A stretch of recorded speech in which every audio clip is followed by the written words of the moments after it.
All right, good morning, everyone, and welcome to the Summer 2023 Sustainability Graduate Research Fellows presentations. My name is Dr. Jeremy Campbell, and um, pardon me for the formality, but it's really kind of a wonderful sort of last stop, last check-in with our 11 graduate fellows. So we are recording this for posterity. What we're going to be doing over the next 2 hours, and we're going to get right into it, is hearing from each of our 11 fabulously diverse and fabulously interesting graduate fellows who have been working with the organizations that you see on your screen, as diverse as the Sierra Club, BCCA, Faith Alliance for Climate Solutions, U.S. Department of Transportation, et cetera. So they're going to, really, this is about them sharing their research.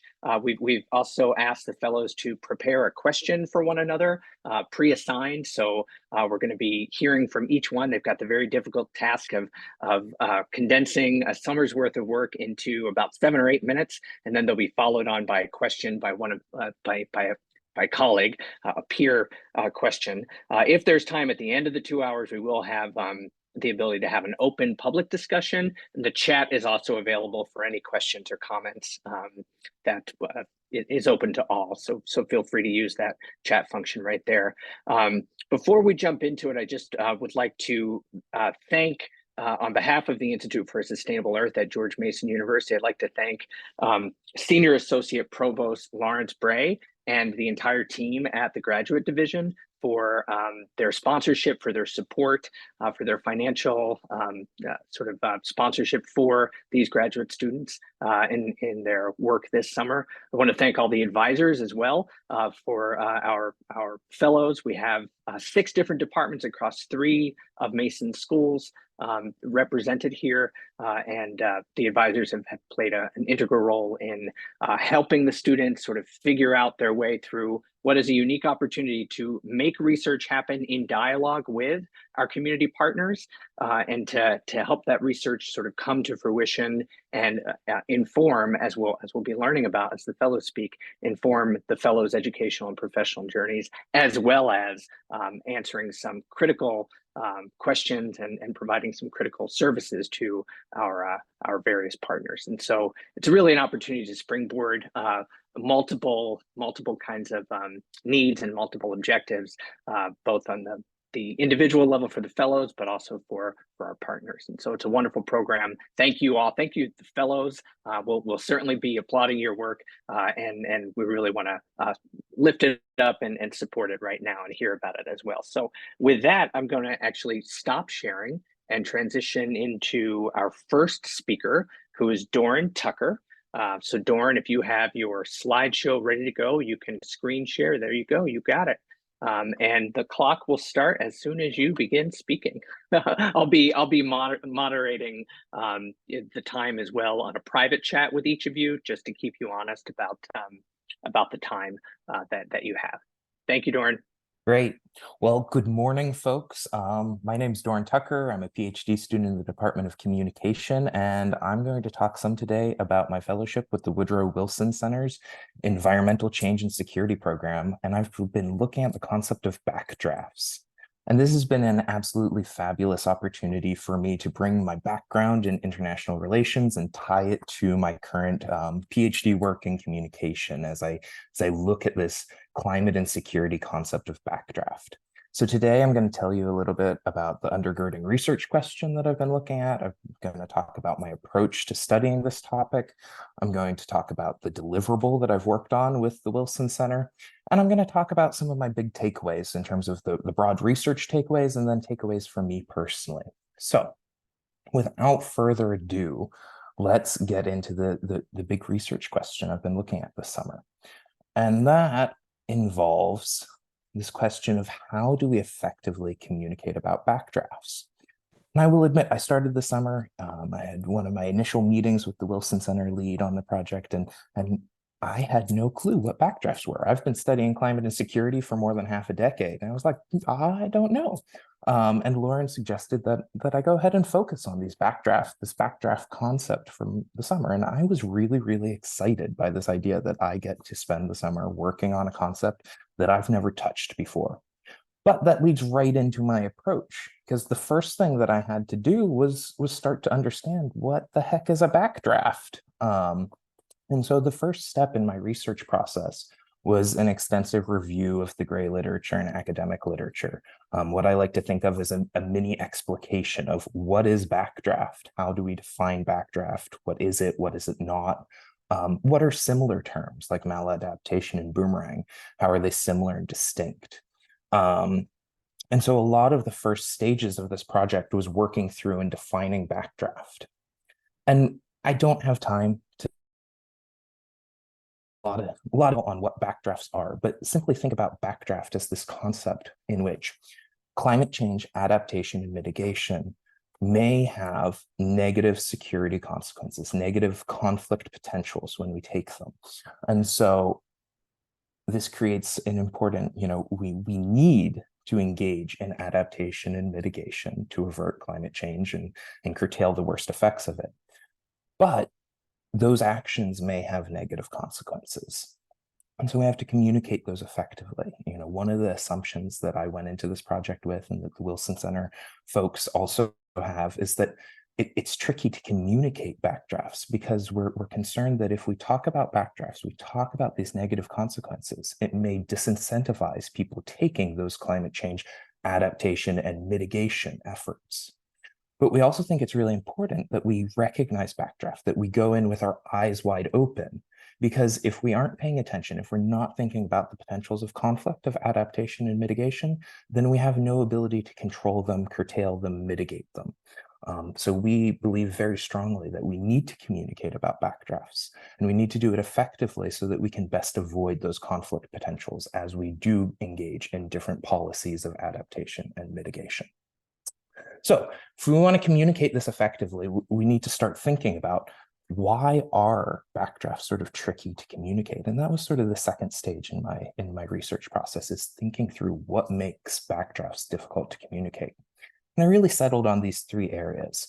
They're uncertain. We don't know if there's going to be a backdraft. We don't know what conflict might occur, how much, who's going to be involved. And that leaves open, questions of uncertainty. Is this going to happen? Is it not? Sort of like climate change broadly. It also involves various stakeholders, the people pushing to implement policies, individuals who are going to live with the adaptation and mitigation policies. Okay, so various stakeholders that you need to communicate with. And I think one of the super important facets is that we have distributed benefits and localized costs. You engage in mitigation, you're helping avert climate change globally, but the costs may be borne asymmetrically by that local community. And I think all of these factors compound. Uncertainty might be different from one stakeholder to another. And that may be in part because they're weighting localized versus global benefits and costs differently. Okay, so the third step of my process was bringing in my PhD in communication and thinking about how can I bring in information and knowledge I have from communication on communicating these sorts of tricky topics to help talk about backdrafts. And here I drew on two subfields in communication: co-creational strategic communication and science communication. Core tenets of co-creational strategic communication is that this effective communication is about a relationship between the communicator and the various publics, which are seen as interpretive communities. Science communication its bread and butter is uncertain, various stakeholders, distribute benefits, localized costs. And so I wanted to bring in these elements from science communication and co-creational strategic communication. And this brings me to what I've been building towards, my deliverable, a white paper. And in this deliverable, I review the various literatures, I offer a definition of backdraft, and I make recommendations on communication. And at some level, I offer these broad recommendations of, adopt co-creational strategic communication, but I also wanted to recognize that not everyone is going to be able to do those. They may not have the time for a broad meta-theoretic approach. And so I also include some specific, simple 3 recommendations for communication and backdraft. First, learn who you're talking to.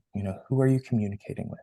Second, engage in a dialogic bidirectional communication. You may be really concerned that X conflict will occur, and when you talk to people, you'll learn that they're concerned about Y, and that allows you to help mitigate Y.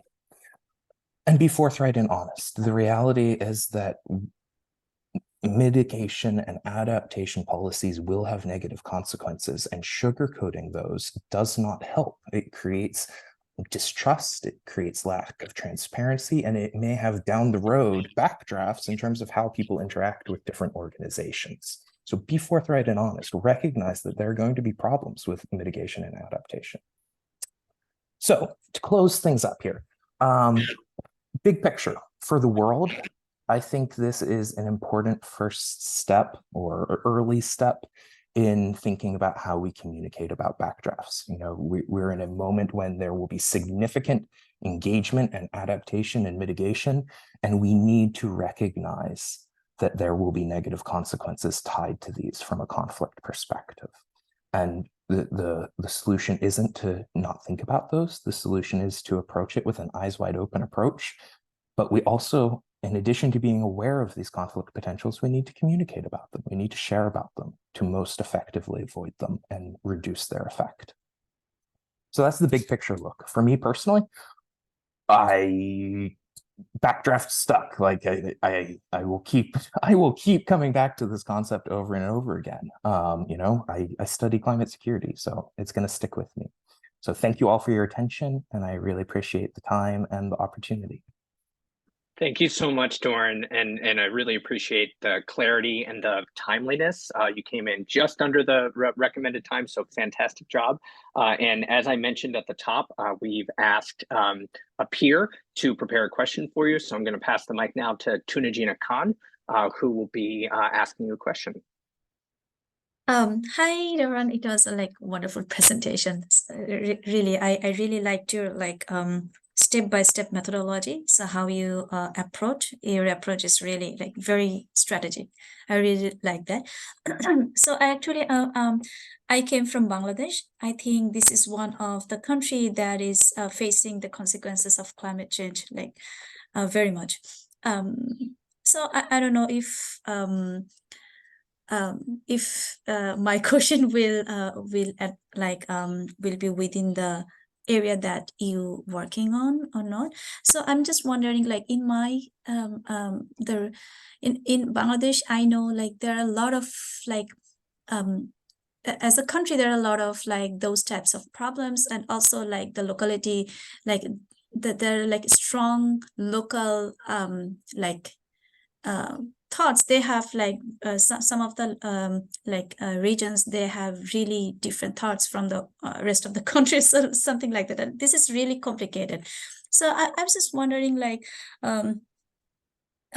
so did you look what type of local problems, or the local the challenges you might face? So one, I remember that you said this is asymmetrical, the budget and everything, and sometimes the people is don't want to maybe sometimes people don't want to move on something different. So how do you approach? What do you think? What can be a good approach for that?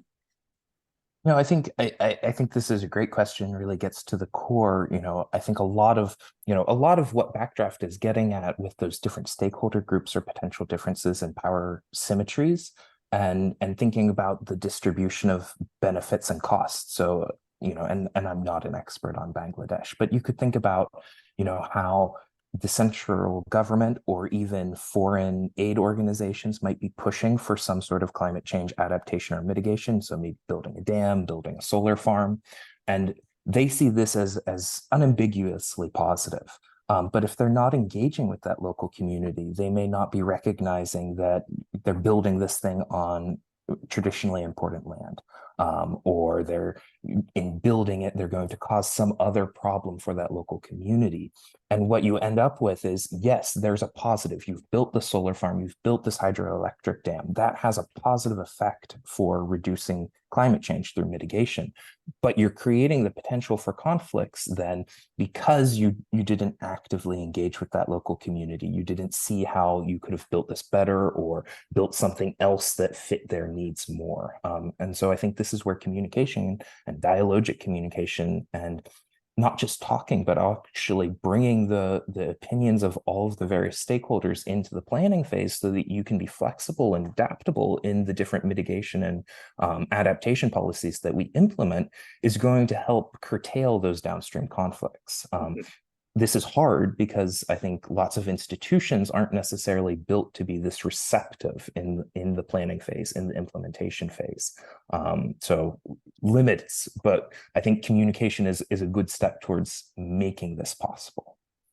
Thank you very much for that wonderful question, Tunajina, and really wonderful answer, Dorn, which I think actually sets up nicely a bit of a case study here on just this question of how does one plan for mitigation and adaptation in a way that includes multiple voices and maybe is keeping an eye out for those potential backdrafts. And so, Megan, thank you so much. Megan Caruso from the Department of Environmental Science and Policy is our next speaker, and she's got her slides right up there. So, Megan, you can take it away, please.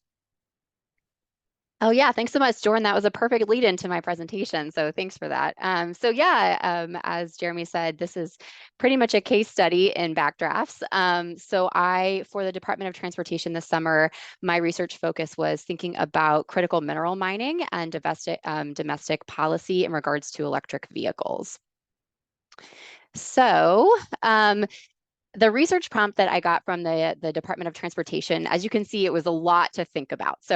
But basically the idea here is that, obviously we know that the transportation sector is a gigantic source of greenhouse emissions for our country and for the world. And so the Biden administration strategies have largely, and again, global strategies have largely focused around electric vehicles. And that brings in some other questions here about, what is this going to do, particularly in regards to mining of critical minerals that we need to create those batteries. Are we getting ourselves into bigger issues as we move toward attempting to mitigate climate change? So that was my big picture question for the summer.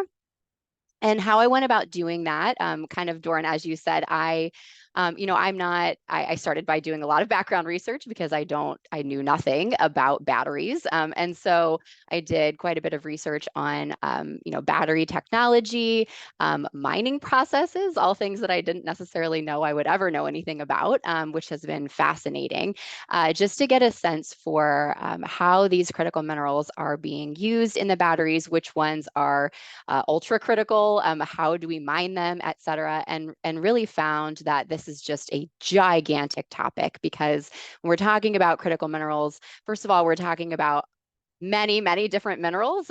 Each one of those has its own kind of subset of mining processes, its own supply chains, its own geographical locations with its own kind of geopolitical context. It's just a massive topic. So one of the first things that I did in terms of methodology was just realize that I needed to narrow down and kind of take, and this has even been a talking point for the Biden administration, but taking kind of a mineral by mineral approach when it comes to thinking about this topic. So I chose lithium. Lithium is just a really easy entry point for this because there's a lot more information out there on lithium than others. It is a really common, obviously, lithium-ion batteries, but there are other critical minerals in lithium-ion batteries. But lithium is a really common component of the cathode portion of the battery. So I chose that.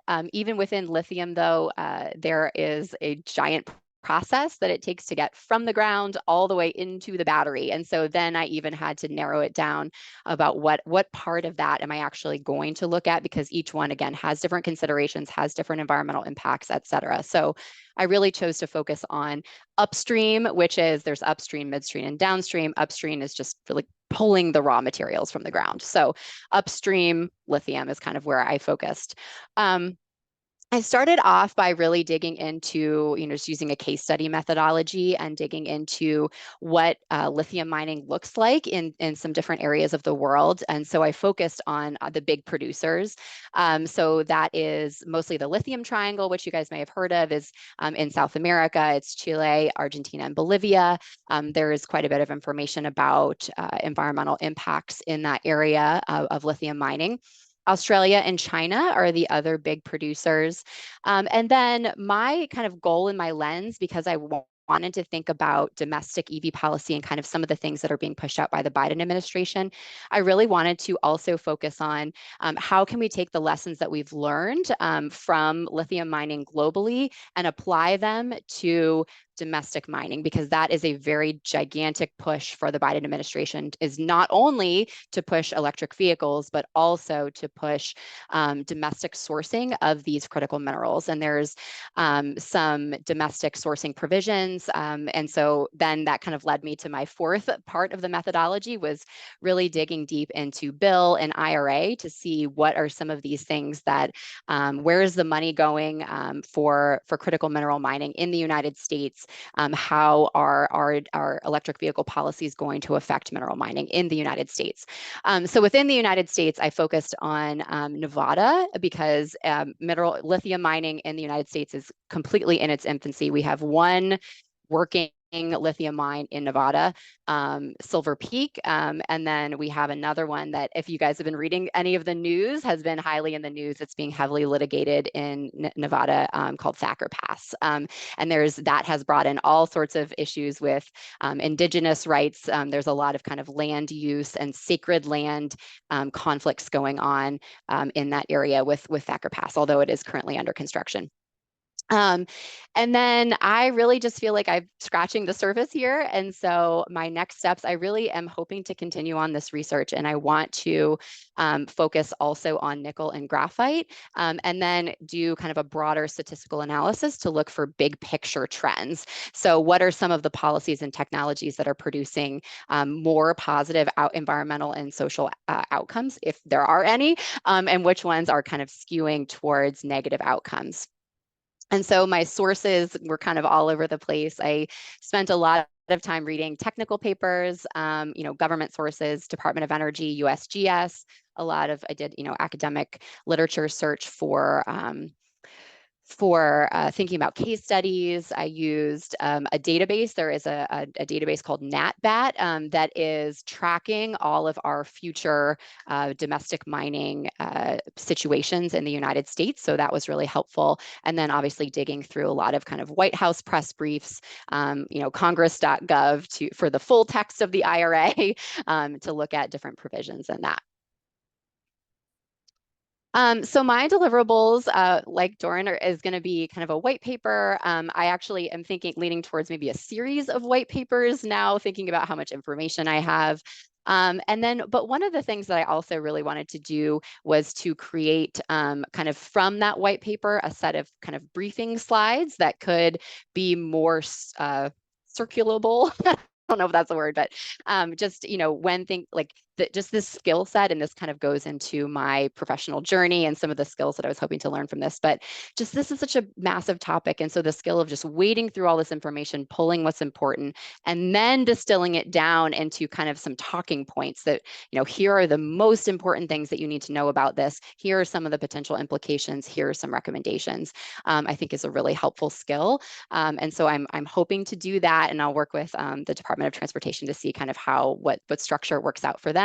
But that's been kind of my big deliverable, and it has been really awesome practice for me, because this is kind of where I'm hoping to take my professional journey, and I do hope to turn this research into my formal research. So it's been a really amazing launching point for me, and just again a really good practice of this skill set.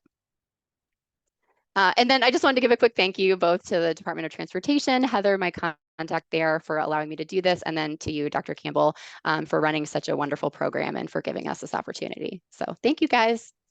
Thank you, Megan. Wonderful research, interesting sort of journey that you're on as well. So to dig a little bit deeper, we have a quick question from M, who was pre-assigned to prepare one for you. So M, the mic is yours. Hey, Megan. Awesome work. I'm also, as you know, working a little bit on critical mining issues as well. But I'm particularly interested in this issue of electric vehicles, partially because we see the future of sustainability and transportation so much advertised as being centered around electric vehicles. Given what you've learned this summer, do you still feel like electric vehicles are kind of the path forward, or do you feel like it's more complicated? Can you give me an idea of where you stand at this point? Yeah, that's kind of the $1 million question. I'll try to answer it really short. I think that we're on a path that would be, with electric vehicles, that would be really hard to undo at this point. I think, though, particularly when we're thinking about domestic mining, because it's in its infancy, I think it's this amazing opportunity to do it well. I think but the problem is, I'm hoping that people are looking at what's happened in other areas, and it's very complicated because there's all these different, particular mining processes. There's different ways to mine lithium. There's a lot of conflict about which one is better and produce more, more or less environmental impacts. But I think the opportunity here is that we can do it better. I'm not going to say that any mining is ever going to be done super well, because it's always going to be semi-destructive to the environment. But this just seems like a good opportunity to do it well. I think that there also needs to be, we need to be pouring quite a bit of money into research and development, which, there is some money from Bill coming into those spaces for people who are specifically looking at innovative technologies that do reduce environmental impacts. Because, looking at the literature in the lithium triangle, part of this is like, given the money, given the regulatory structure, this could have been done a lot better. And so we don't necessarily have to make a new lithium triangle here in the United States. And I think that, so my answer is, I still love electric vehicles, but I just think that this goes to show just how, and that was kind of on my last slide, like, we can't put blinders on in terms of climate change. We can't just march forward and say, this is what we have to do, without considering interrelated systems. And I think that we can do that, given the time and money and resources. So that was like kind of a political answer. I'm practicing for government, but Very I do. nice. Yeah, I'm still Very into polished, electric Megan. vehicles. Fantastic. Yeah. And thank you, Em, for that great question. It also is a nice segue into our next presentation. So thank you, Megan. Arvind Geethachristoo from the Department of Sociology and Anthropology is also working at the kind of crossroads of policy, governance, and mining, in addition to a number of other sorts of economic activities within the state of Virginia with the Sierra Club. And so, Arvind, the floor is yours.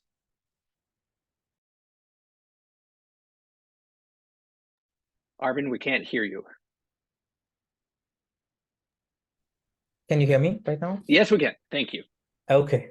Yeah, I'm Arvind Geethachristoo. It's a very good morning to all. I'm a third year PhD student in the Department of Sociology and Anthropology. And during the summer, I have been partnering with Sierra Club Virginia chapter, and I have been working under the supervision of Dr. Gustavo Inkels, Environmental Justice Program Manager of Sierra Club Virginia chapter.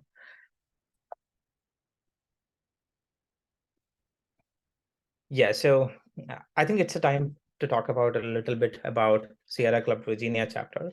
So their major motive, or the motto, is together we can preserve our climate and protect our communities. So Virginia chapter coordinates action to promote climate solutions and oppose projects and policies that put the interest of polluters above the needs of communities through an inclusive, justice-centered movement.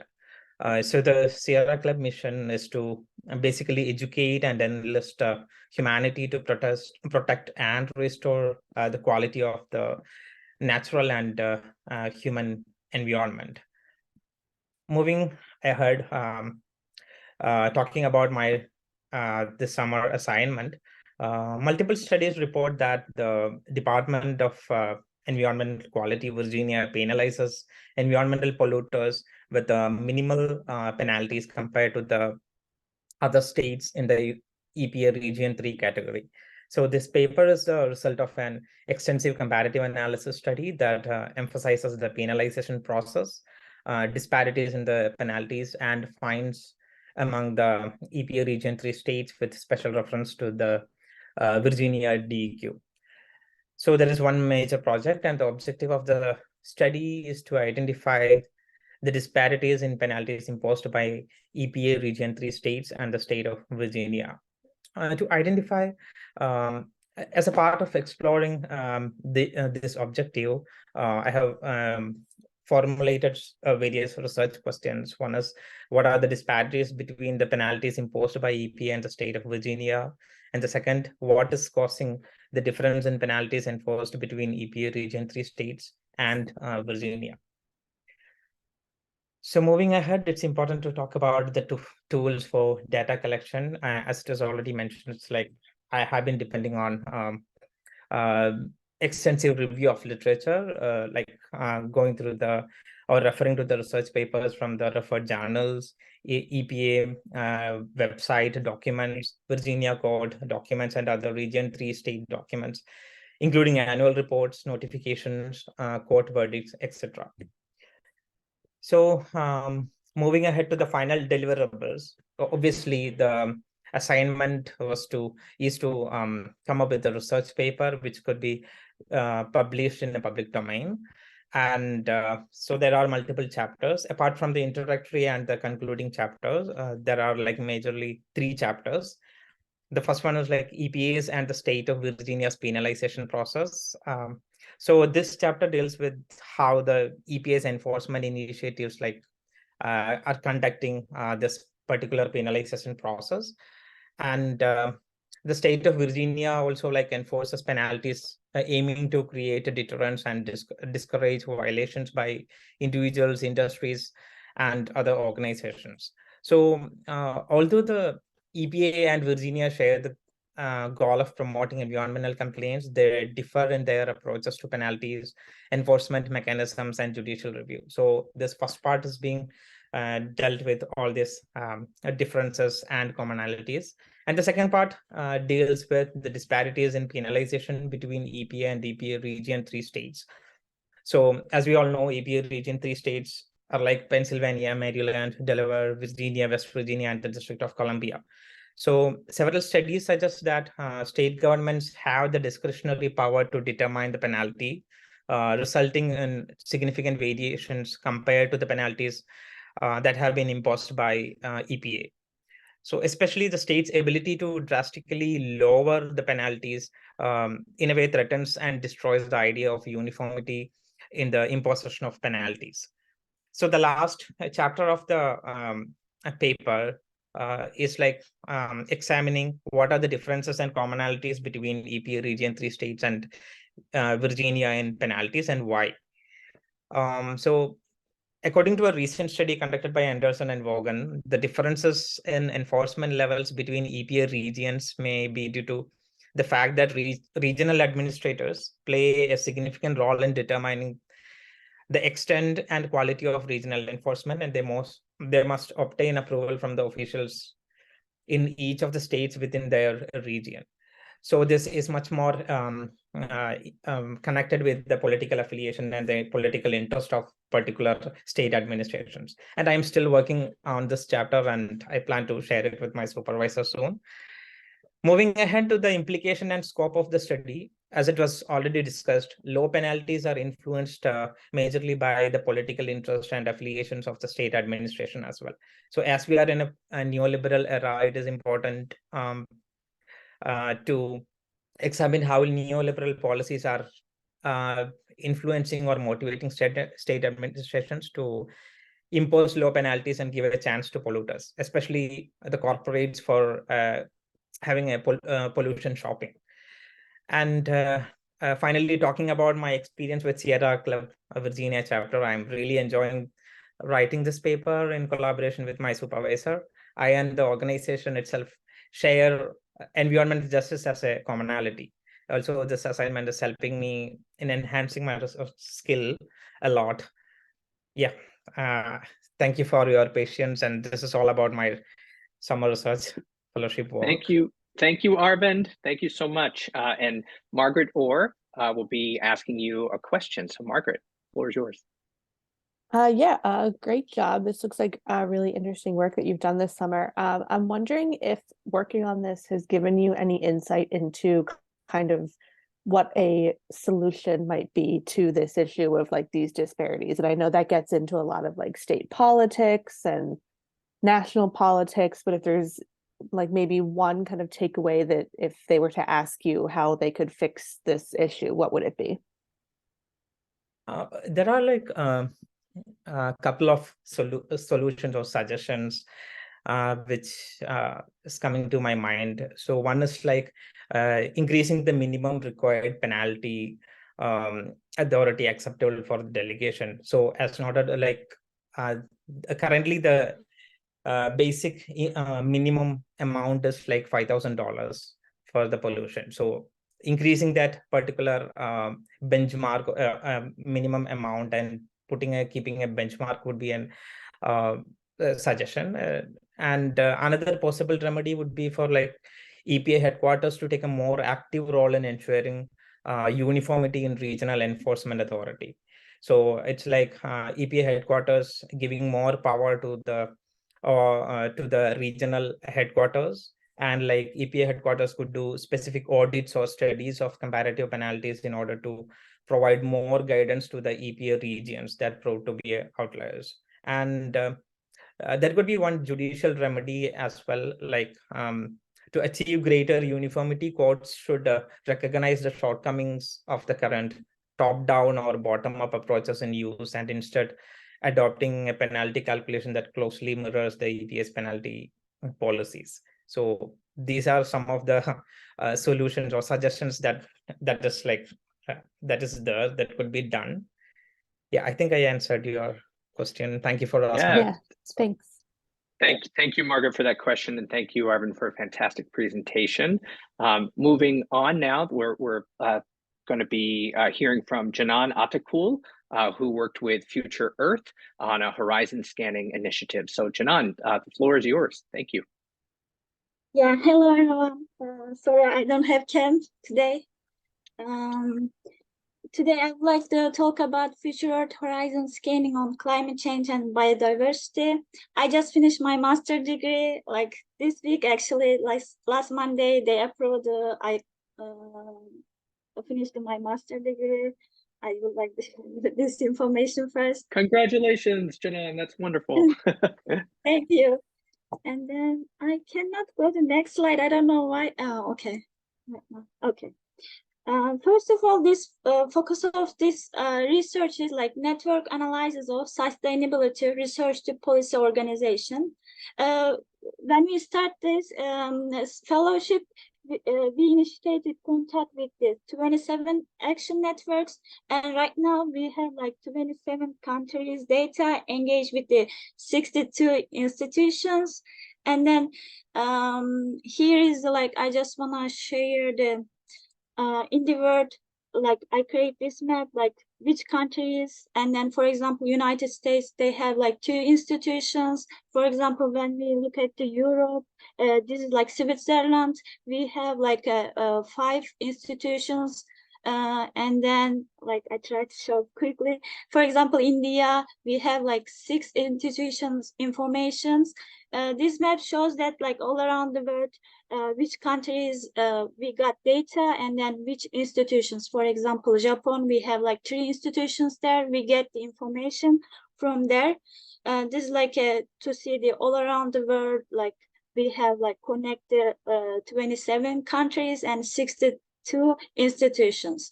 It's lots of data, but like when we try to data categorizations, this institution, we ask these questions. Like first question is like, what is currently missing for society to be able to address climate change and biodiversity issues, and why are we still not meeting the targets set out in international frameworks such as the Paris Agreement?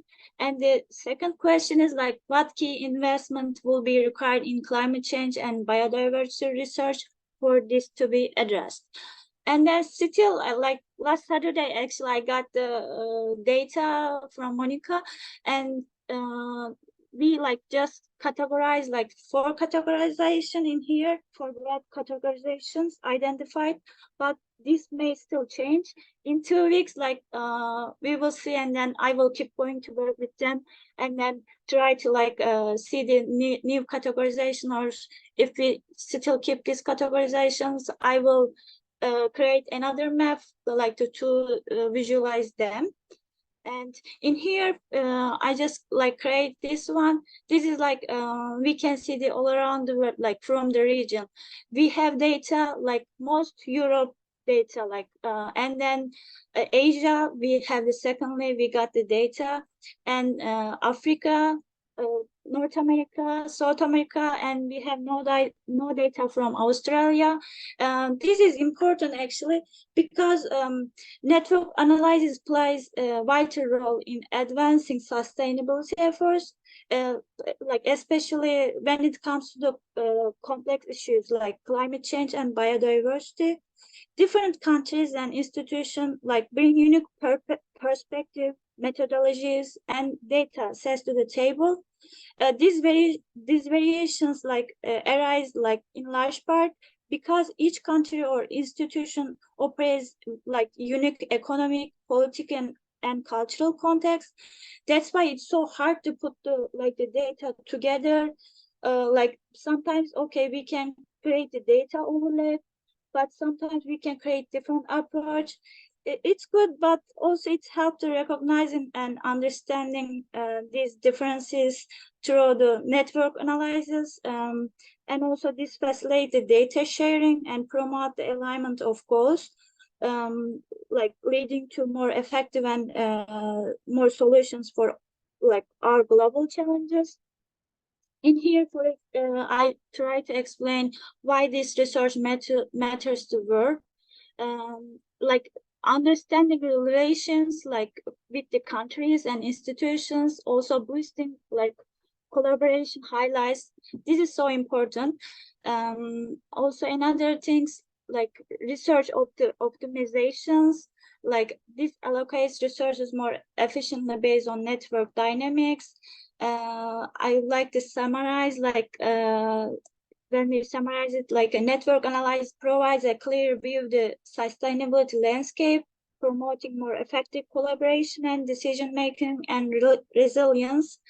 And I told before, we still like trying to do more categorizations, because lots of information, 62 is from the 62 27 countries and institutions, and then it's still keep going, and in 2 weeks I will get the new data. I'll finish, and then we will see what we can do next. And thank you so much. Like I try to be fast, but it's okay. No, that was wonderful, Janan. Thank you so much. And it's a really great picture of how complex this is to try to gather a global map, a global sense of institutions that are working in sustainability and how they are connected or not connected to one another. So it's really, really interesting research. And to explore it a little bit more, I'd like to invite Blake Vullo now to ask a quick question. Blake. Good morning, everyone.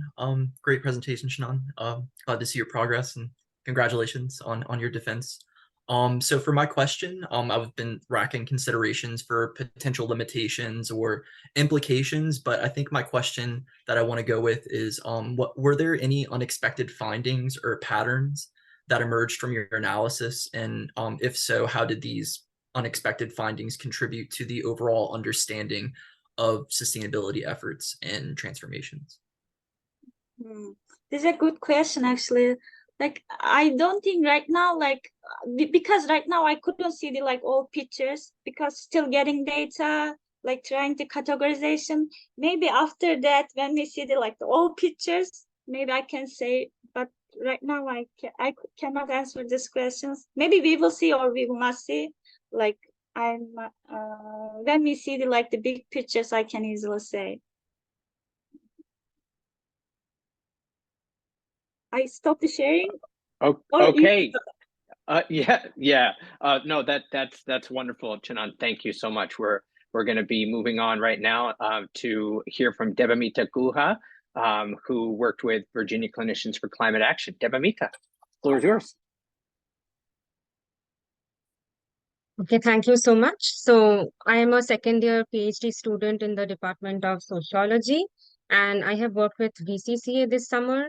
So what is this? Yeah, VCCA is a Virginia-based organization and advocacy group of clinician leaders and healthcare providers who bring health-based perspectives on climate policy solutions. And the research theme this summer for me has been to understand the nature of environment and sustainability related work and initiatives undertaken by different hospital systems in Virginia. So first, I have undertaken a review of literature and of publicly available information on healthcare sustainability among the 27 hospital systems that are present in Virginia. So going through their annual reports, financial reports, or any special reports dedicated to their sustainability work. I have created a Qualtrics survey that can be later sent out to these hospitals to gather data on their sustainability work. So this survey has been modeled through an integration of other such studies conducted across healthcare systems in the world, as well as Practice Green Health's benchmark report. So I had mentioned this in my earlier presentation. Practice Green Health is a national organization, which is a membership organization, and several of these hospital systems in the US have membership to Practice Green Health, not all of them. And they give out certain environmental excellence awards on the basis of some sustainability indicators that they create, and then they assess the performance of hospitals on the basis of these indicators. And this is also the kind of approach of most of these other studies conducted to assess the performance of hospitals on sustainability. So for our Qualtrics survey, the impact areas that I have kept have been waste management and reduction, energy conservation, transport, leadership, greening the operating room, food, infrastructure, procurement, and advocacy. So these are the 9 blocks in the survey, and there are questions underneath these blocks. And another aspect has been to locate the points of contact with VCCA members and the sustainability leads or the clinicians working on sustainability in the hospital systems, and kind of creating a spreadsheet with the information, because it is all over the place, and it is very hard to get this information also. So the point was to build a network of sustainability leaders across these hospital systems and get the contact details of relevant persons so that the survey that has been created can be sent out in future. And for this, I have been attending VCCA steering committee meetings. VCCA has a newly launched healthcare sustainability committee. So that committee's meetings, because I have been getting to connect with clinicians across organizations who are interested in the topic and are conducting similar kinds of research. And from this, I have been able to do a snowballing to get in contact with as many people as possible, because at this point it is about locating whoever is working in these hospitals on sustainability. So for instance, I came in touch with 2 university professors who are conducting a similar kind of survey, and they have actually guided me a lot in increasing my survey's effectiveness, to get maximum responses.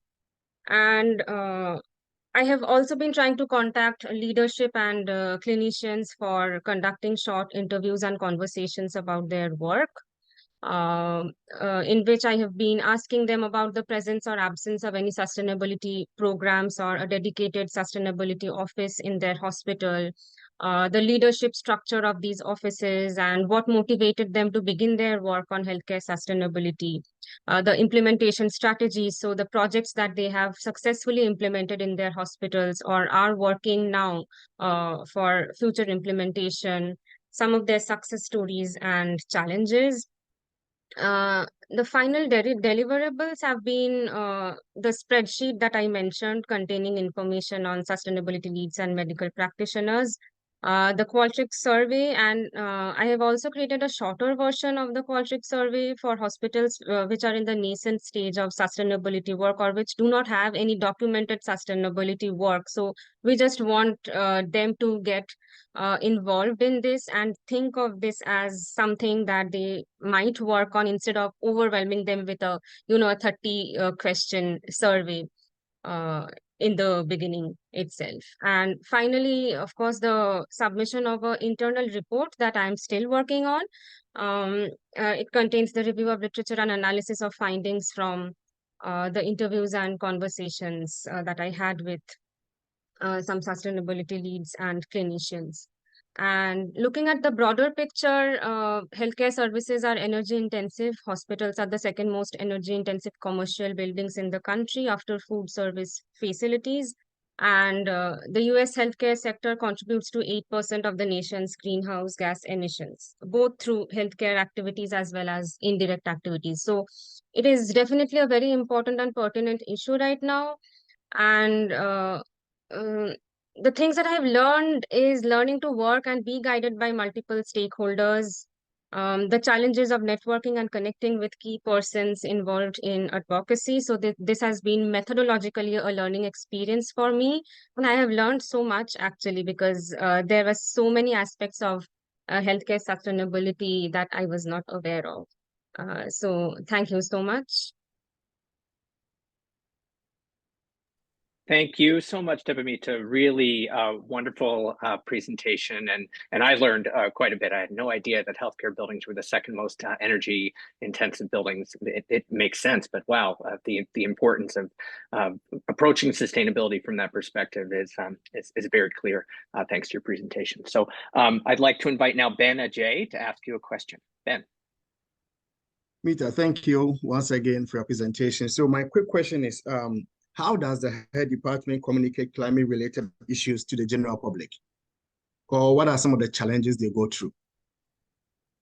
Yeah, so many of the hospitals, okay, so the sustainability offices or dedicated programs is very less, at least in hospitals in Virginia. Maybe 2 or 3 main systems have these, but some of the hospitals have healthcare committees and they organize lots of, monthly webinars and seminars, conferences to reach out to the public, and they try to create these networks where they invite other clinicians and interested people to join these committees. And I talked about the launch meeting of a sustainability committee, and also the steering committee meetings are also sometimes they invite people, relevant people, to talk about these issues.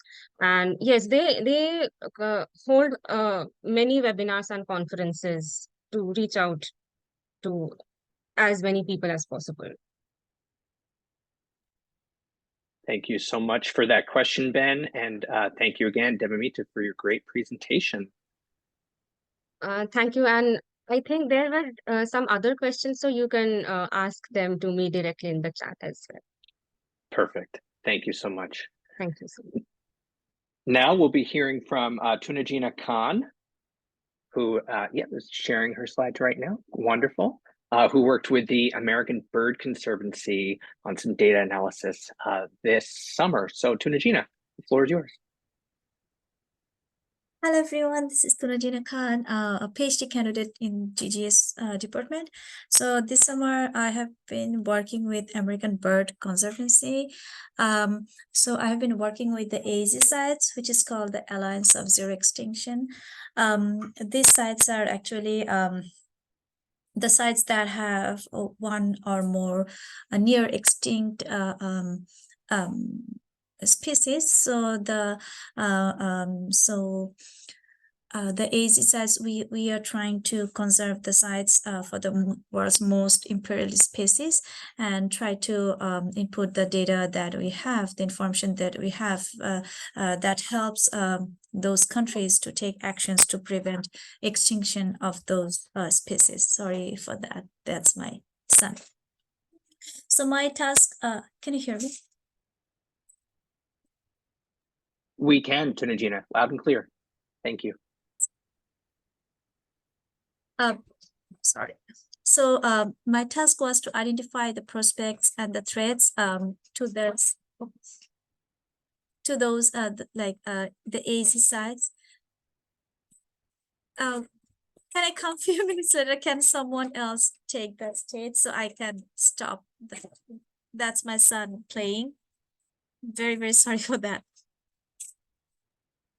No worries. We can't hear anything at all, Tunajina.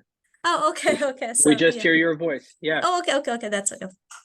So actually my job, my task was to identify the prospects and different threats, like the current and future threats on those AZ sites, and to identify the species which are of concern, like the trigger species, so that we can help those countries to take actions to support conserve those species.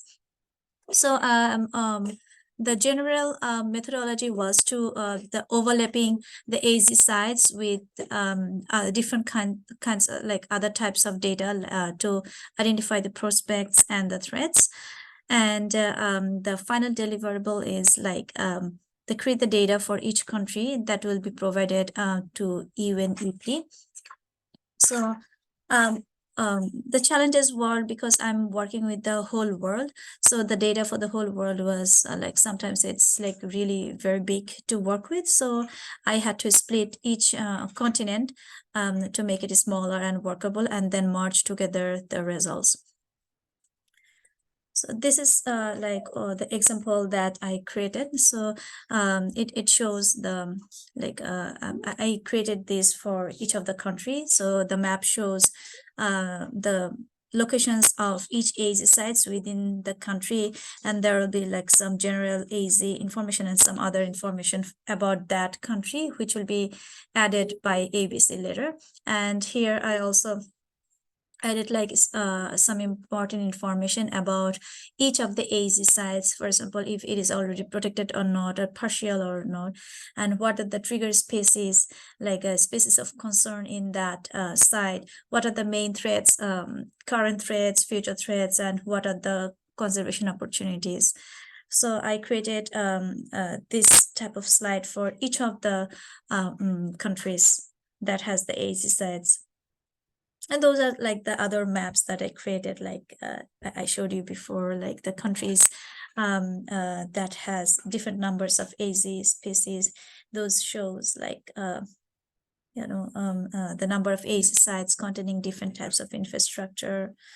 Those are also the maps that shows the percentage of AZ sites for each country that have different types of prospects or threats. We are currently also working on working on a paper. So hopefully we will finish the paper and submit it to a journal or maybe like a conference. So yeah. Thank you. This is like a short presentation. Okay, wonderful, Tunajina. Thank you so much for that rapid kind of look through a massive data set, right, of the AZE species throughout the world. So appreciate you're bringing geographic and analytical clarity to that. We're going to pass the mic now to Sean Smith to ask a question. Sean.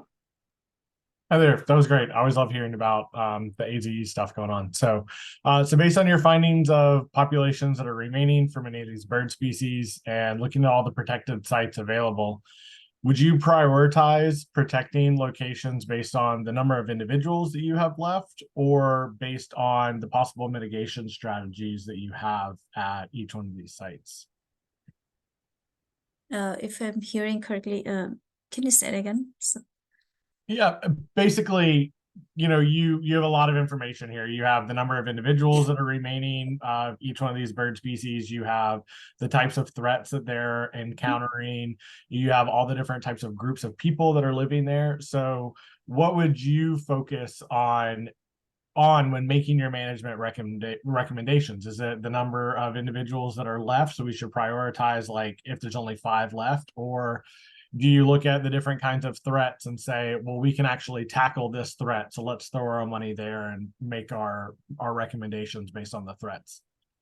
For example, like for the indigenous like for the opportunity, if we have an indigenous community, that means we can collaborate with the community to like that's an opportunity. So if we have that community, so we can talk to them to help with the protection, because like most of the worlds, like the native community, they usually try to preserve their sites.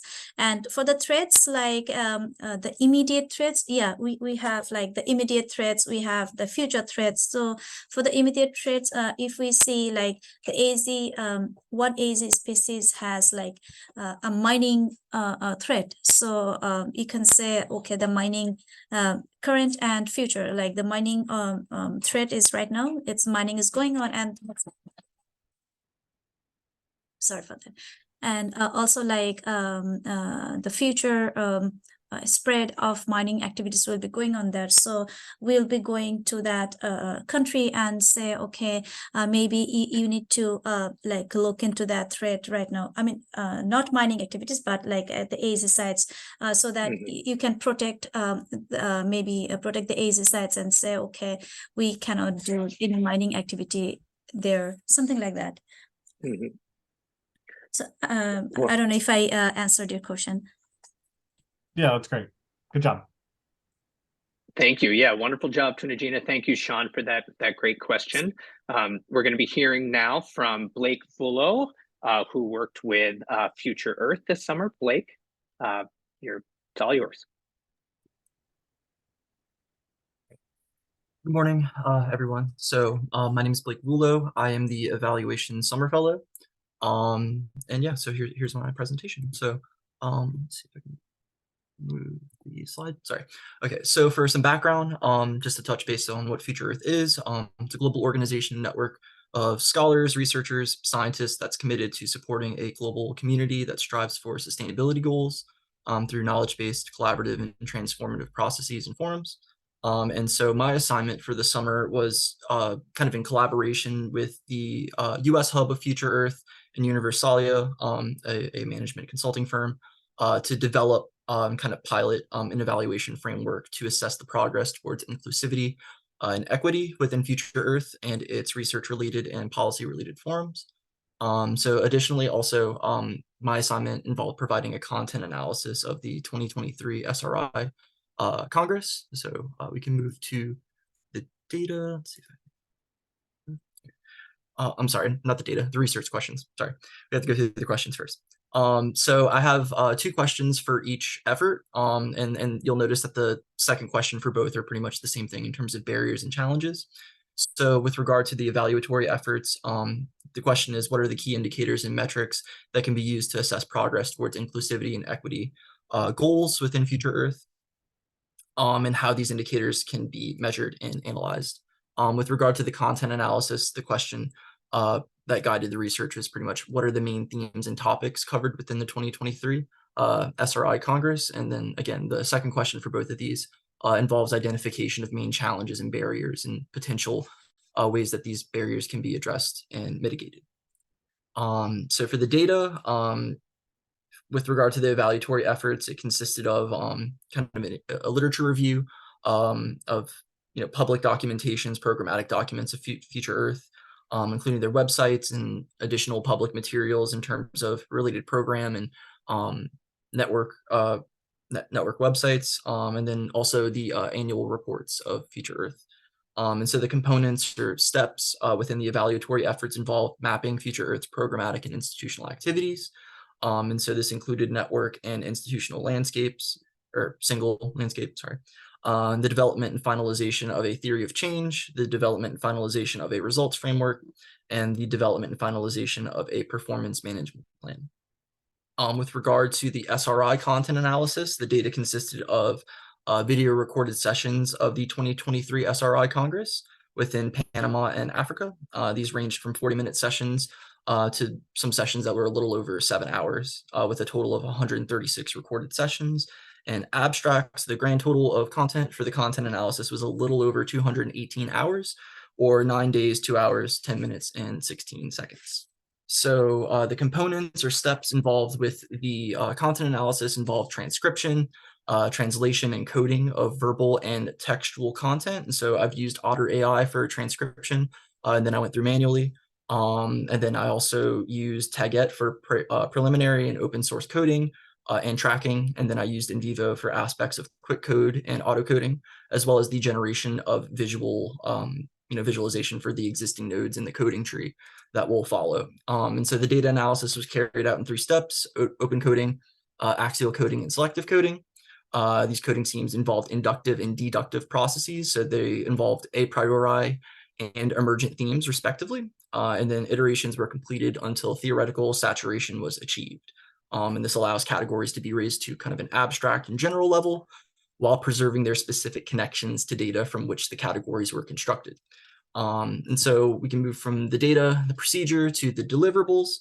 With regard to the evaluatory efforts of the fellowship, the theory of change and results framework have been nestled within a monitoring, evaluation, and learning plan. These have yet to be validated, so we're still in that phase of the MEL plan. And so this effort's identified over 40 potential indicators, with 16 explicitly related to diversity, equity, inclusion, and considerations towards social justice.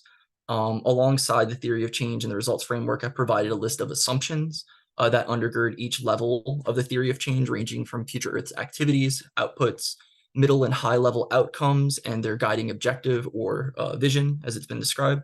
And then so going through the steps, the performance management plan remains incomplete, and it's something that I hope I'll be able to contribute to in the fall.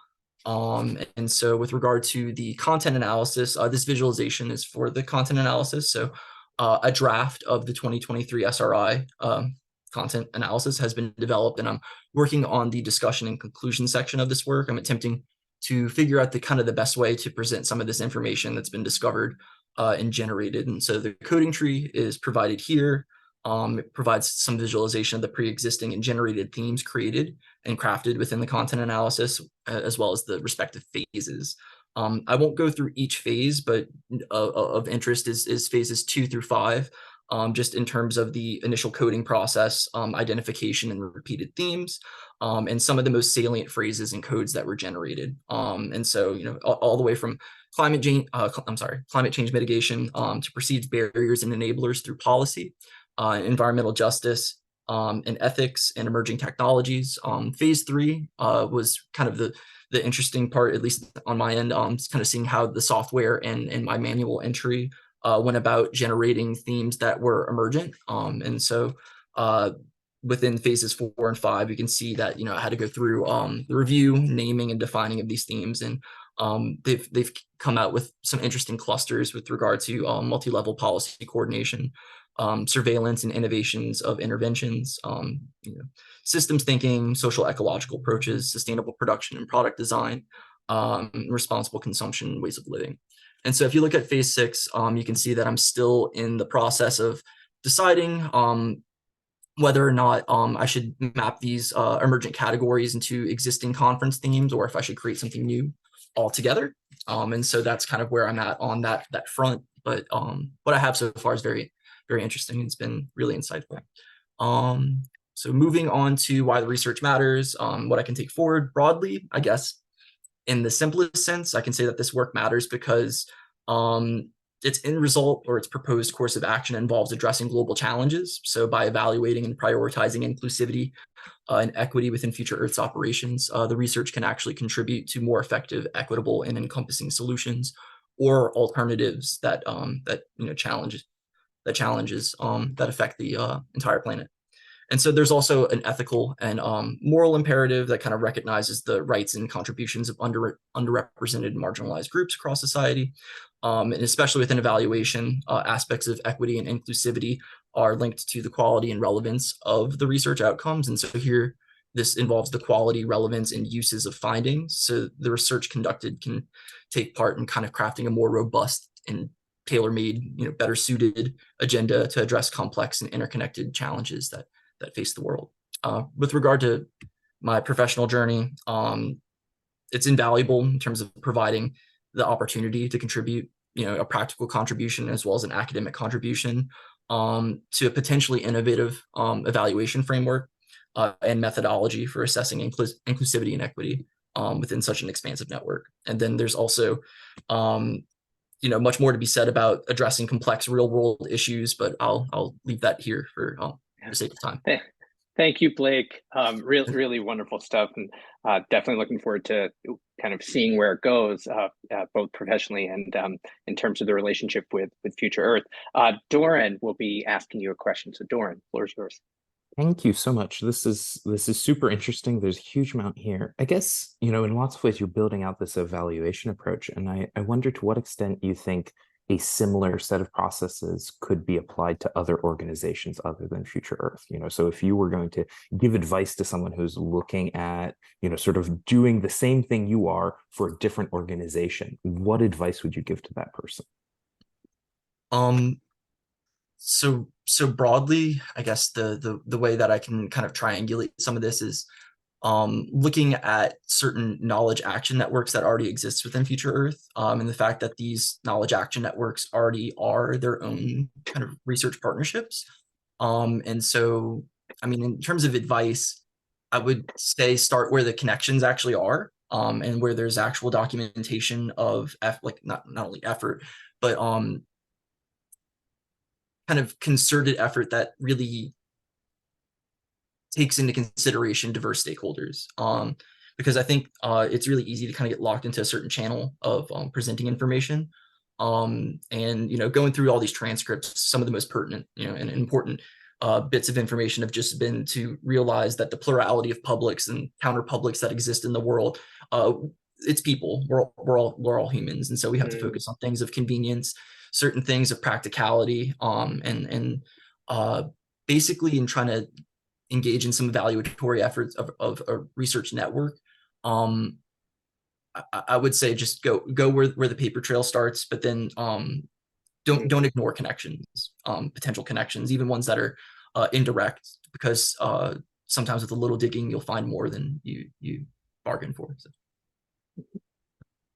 Great. Well, thank you very much, Blake. Thank you, Doran, for that question. And a theme is running through many of these presentations about how to sustain attention, both academic and practical attention on sustainability challenges, how to sustain those connections, how to build equitable, lasting, and diverse networks of collaboration. And so I think that theme will continue to resonate as we pass the mic now to Benjamin Ajay, who also worked with Future Earth on some very exciting initiatives that he's developing with them. So Ben, the floor is yours.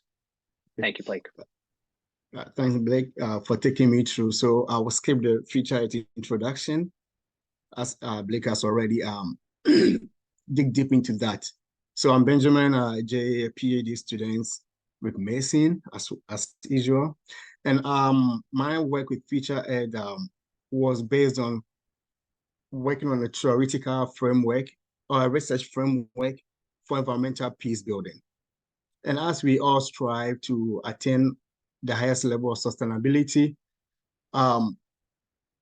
this work helped me understand that without peace, sustainability will not be possible in the world we find ourselves in. So this, the objective of the work was, in a nutshell, how the proper measures can be put in place to synthesize people in protecting the environment, and how conflicting parties can be brought together for sustainable peace. And this work focused mostly on qualitative data that are secondary in nature, because it's more or less the time space is too limited for us to travel outside. So we have to rely on work that people have done. And the work sought to study or explore the nature, causes, and processes environmental conflict goes through, and also sought to study how conflict is framed as a social problem. And most importantly, this work sought to look at the collaboration between science and the other and the other departments or the other fields of study. So this will really will make sense when we go to our case study, which is the Sahel region of Africa, and to some extent Southeast Asia. But since quote unquote, I was much more versed in Africa, I chose the Sahel region. And with the Sahel region, science plays a key role over here in sustainability studies. And science has made us aware that climate change is a conflict multiplier. And what effect has this had on the climate or the environment of the Sahel region? For the past 40 years, there has been a drop in rainfall, about 30%. And as a result of this, it has affected crop production and grass growth. And this has led to conflict between the farmers and the herdsmen over there. So the Sahel region is made up of Niger, Chad, Mali, Mauritania, and all those areas, as you can see from the graph, the map provided. So to move ahead with this, we've had a lot of conflicts going on over there. And with this small time for this research, the research revealed that our quest for sustainability cannot be possible if the other fields of study does not collaborate with science. So here we see that science is very critical in peace studies. Science therefore lays the ground for every action to take place. And as an environmental sociology student, with my background in conflict analysis, my aim is to synthesize the knowledge that I gained in this research and the skills to help me in both the academic setting and the professional setting. So in a nutshell, this is what I did for the organization, and I look forward to any feedback and question in the chat. Thank you. Thank you so much, Ben. Really amazing opportunity here to bring peace building and sustainability science together to form new ways of collaboration and new ways to really address what will only become more difficult challenges. We talked about backdraft before, but we can certainly see environmentally driven conflict as being sort of a reality, the world we live in, to use your phrase. And the Sahel region has been unfortunately very much in the news over the past, several months and years. So thank you for bringing your attention to this. And now we actually have Megan Caruso, who you heard from just a little while ago, ready to ask you a question. So Megan. Hey, Ben. Great. That was really interesting. So I guess my question is, I know we hear a lot about, conflict and conflict over resources, and especially exacerbated by climate change. In your research, have you come across any really positive examples of ways that communities have worked together peacefully to kind of, hold up this ideal of sustainability in their community? Yes, it will take me back to the SRI Congress. If you get opportunity, please go through and you'll see a lot of insightful work that some researchers have done. There's this institute in Japan, I'll put that in later. It was part of the SRI Congress, and there is a professor there who worked in the Sahel region on land restoration, because he studied the conflict between the farmers and the herdsmen over there, and came up with a very beautiful and brilliant idea of land restoration. So he used much more of a human geographic aspects of agriculture in trying to reclaim the land that have been devastated by climate change. So thereby growing peace, thereby leaving lands that have been used by herdsmen. So I think he used the dung from the cows and the various kind of animals over there to fertilize the land for the grass and trees to start growing, and they left it like to follow for a longer period of time for the land to kind of reclaim its viability. So that is a work that that professor has done. And so far from the Congress that I attended, this is one of the valuable insights I had, that to debunk the ideas that the Sahel region can never be, the effects of climate change will be so devastating, it can never be reclaimed. But his work proves that if enough energy and dedication is put into that area, this pattern of work that he did can be adopted and used in the region to help die down all these conflicts going on that is related to the environment. That's really great. Thanks so much. Yes, thank you very much, Ben. And it's been wonderful. Erica Key, with whom you work, Dr. Erica Key, has put in some information in the chat pertaining to the Belmont Forum processes and SRI. So you have a little bit of time left, so I don't know if you want to respond to that or kind of sum up maybe how you would be taking this research into the future, possibly your own personal growth as a scholar.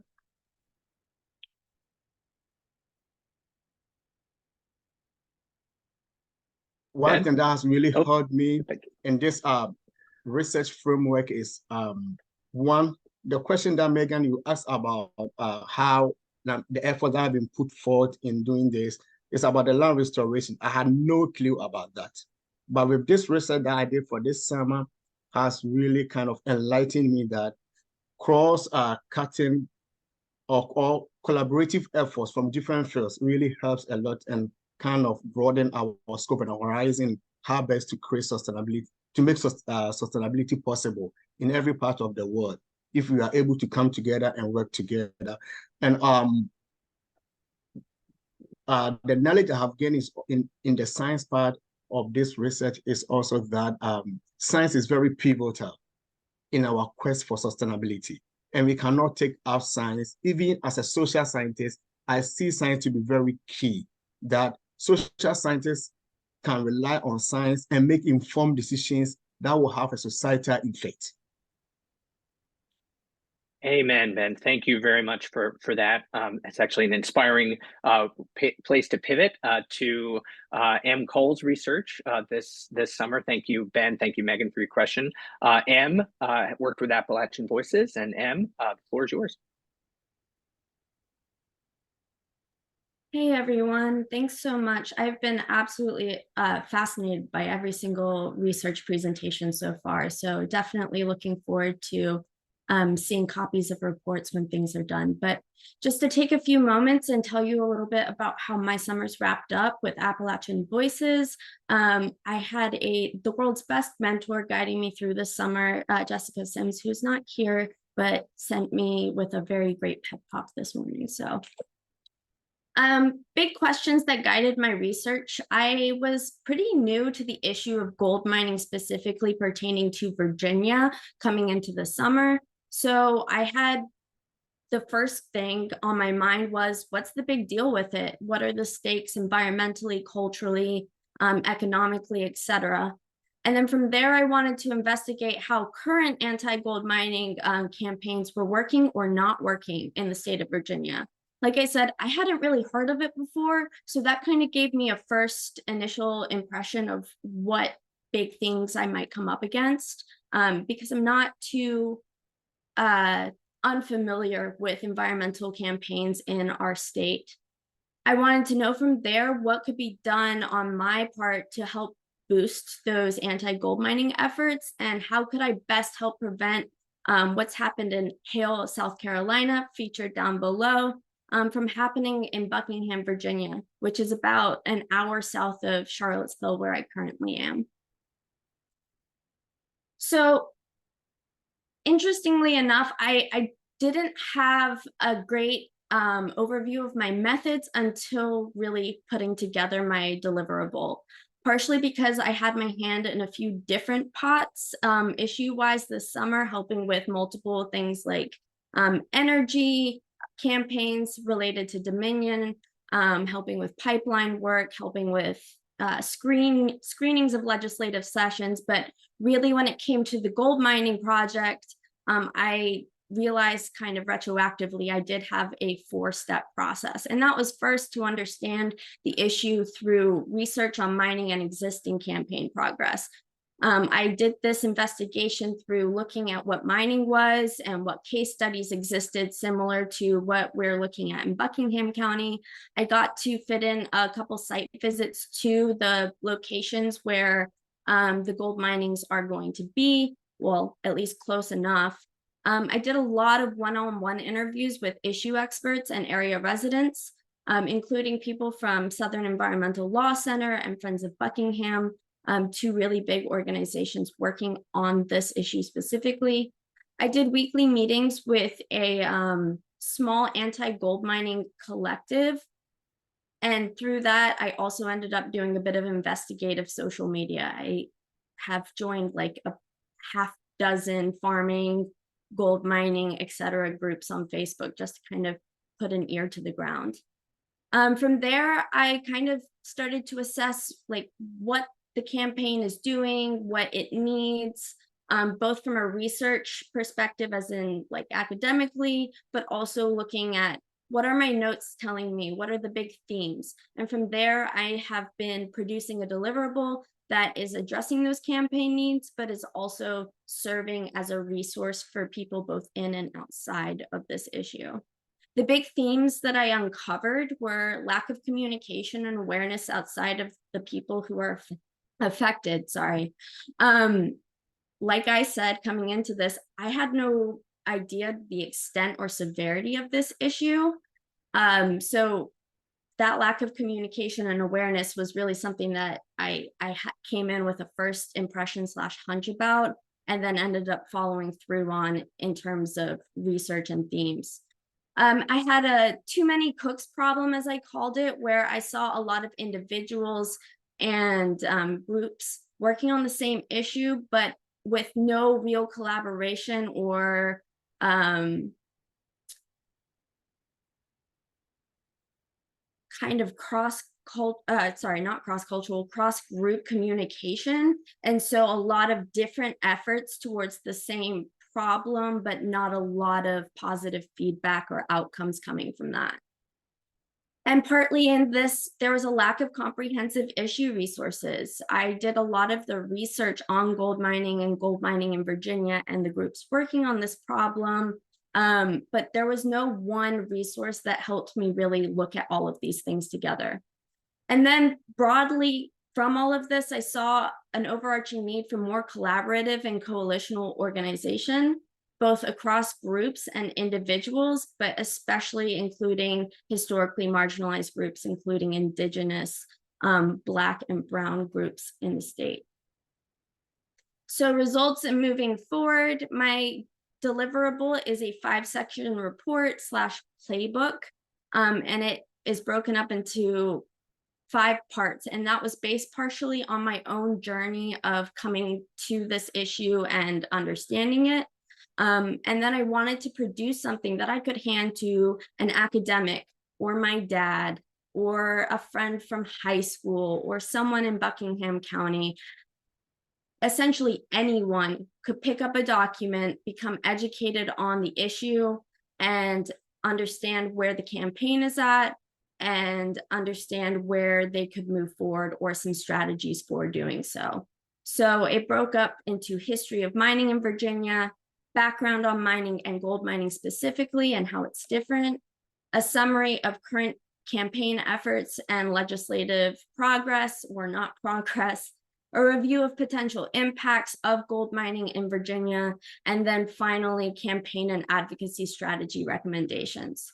So after this, I've said to my boss, I feel like I know too much, I can't walk away. I'm hoping to continue working with anti-gold groups and the Virginia Environmental Justice Collaborative, another organization I ended up kind of joining their meetings. I want to do additional report edits with stakeholder feedback, including the anti-gold working group I'm a part of and Appalachian Voices. My supervisor, Jess, and I have put together a statewide Gold Coalition meeting to bring some of these organizations and individuals to the table, have more of a comprehensive, holistic conversation about what our goals are and how to reach them and how to help each other reach them. Further assist in campaign development. This is not just an Appalachian Voices campaign, but this is a statewide campaign being supported by multiple groups. So how we can coalesce and organize it a bit better, I want to help with that process. And I'd really like to work with Appalachian Voices in the future. They were a dream organization for me. And so I would like to return to them eventually. Why this work matters for me, or why this work matters, is gold mining is a real threat to everything, human, economic, non-human health in Virginia. That growing effective movement really requires good communication and deliberate and strategic action. So my work is trying to help make a more efficacious movement. And then sustained momentum, which this has really suffered from a lack of, requires education, outreach, and inclusion. And so kind of putting together a resource that can help build those things out a little bit more strategically is part of the so what for me. And of what this work matters to me ultimately because I got to flex and exercise my expertise and background in environmental communication and advocacy, which is great for me and a first. Virginia is obviously also my home, and I wanted to continue to develop strategies through scholarship that apply theory to real world situations. So that's really a good summary of my summer, but I will invite any questions, and I look forward to sharing what I have for you all when the time comes. Thank you so much, Em. That was really wonderful. You had a very productive and busy summer. And now I'd like to invite Arvind to ask you a question. Arvind. Thank you, Em, for that wonderful presentation. As you have already mentioned about the impact of mining projects on the indigenous communities, and as my research interest lies in the impact of forced displacements and dispossessions on the indigenous communities, have you come across any displacement of indigenous communities in Virginia, especially forced displacement due to mining projects? And if it is possible, can you quickly mention some of the major impact on them?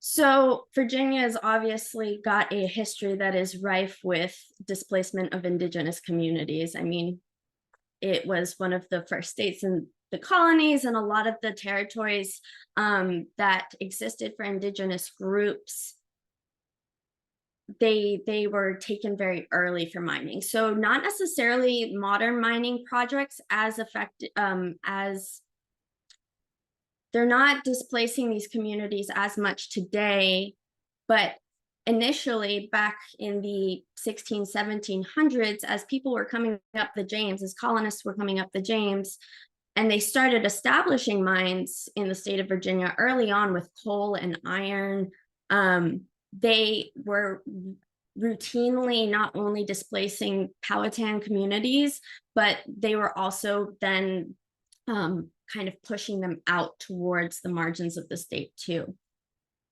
That being said, I'm also not going to lie, you know, as environmental degradation continues on in the state, not just indigenous communities, but many communities in general are displaced through things like water table contamination or lack of, you know, soil viability. That's not just coming from mining, but other industrial activities that happen, especially in southwestern Virginia, which is largely a low income industrial sector of the state. So this whole issue is kind of built on a legacy of displacing communities for industry purposes and not often at the net benefit or economic growth of those groups either. So I hope that answers your question, but I'm also, it covers it in the report, so I'm happy to share that with you eventually too. Yeah, thanks for answering that. Yeah, thank you for a great question, Arvind. Wonderful answer, Margaret. Em, sorry. I'm moving ahead to Margaret, but yeah, thank you, Em, for reminding us of that layered legacy of environmental justice issues that we're still inheriting from centuries before. That's an excellent point to leaven into all of these concerns. So now, Margaret, thank you for sharing your screen. Margaret Orr worked with the Faith Alliance for Climate Solutions and will be sharing her summer research with us now. Margaret, thank you. Thanks. Hi, everybody. Thanks for being here. I'm not funny. I think I'm funny, but this summer I worked on facts sheets. Fact sheets, fact sheets. I'm not funny. It's okay. But I get it. So the overarching theme of my summer was growing awareness and involvement in these campaigns that Facts is working with. So I've mentioned this in some of our meetings before, but Fairfax County is working on a community-wide energy and climate action plan, abbreviated CCAP. So Facts is a partner to kind of lead the effort of their work with faith communities in the faith sector on this CCAP. So we have 5 campaigns that I got into and worked with this summer, working with EV use and charger installation, sustainable climate-friendly landscaping, climate-friendly food prep consumption and waste management, advocating for public transportation and better infrastructure that's both more human and climate-friendly, and then efforts to help faith communities install solar panels with an eventual goal of these places of worship being able to reduce or eliminate reliance on the grid and potentially welcoming people who need power during power outages. So these are kind of a little overview of these 5 campaigns that I worked with. So in order to kind of help grow involvement in these campaigns, I created 5 one-pagers, facts sheets. As updatable, these live in the Facts Canva account. So once I am gone for the summer, they can take this and update them. They don't live anywhere that I have control of. They're in a group Canva. And they're kind of one-stop shops for basic information. So there's some links on there that people can go to learn more information. And there's these big overviews. And I have an example of one of these one-pagers on the next slide. Then I also just helped in Canva to create 5 social media posts, again, 1 for each of these campaigns that were really condensed versions of these one-pagers.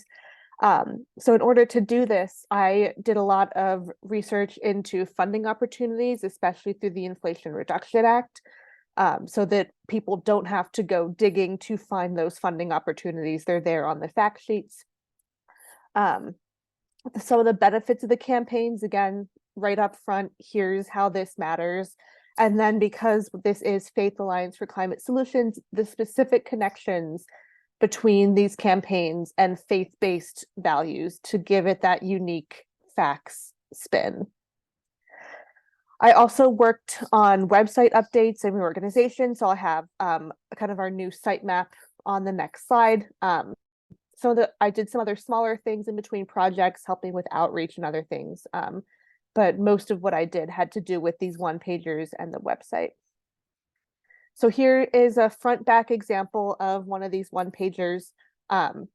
We have this header. So this one's for Creation Care Kitchens, which has to do with food prep, waste, and consumption. So this one I kind of separated into those 3 different subcategories with what we eat, talking about animal agriculture, food prep and serving with gas stoves and single-use like serveware, and then how food waste is managed and the benefits of composting or donating leftover food. Some pretty pictures, and then I should remember off the top of my head, I can't remember if this was, I think this is a Hindu quote that I have, but Faith Alliance works with all different faith backgrounds. So I have that in there. And then on the flip side of the sheet, we have the resources. So direct pay rebates are available where you can learn more visiting the YouTube page for the webinar, a little bit of information about what you can and can't compost. And then it's the same at the bottom for each one-pager, where we're talking about where this program comes from and how people can connect with facts. And then here is our the website map that we worked on. We're still kind of working with people in facts to see exactly how this is going to play out.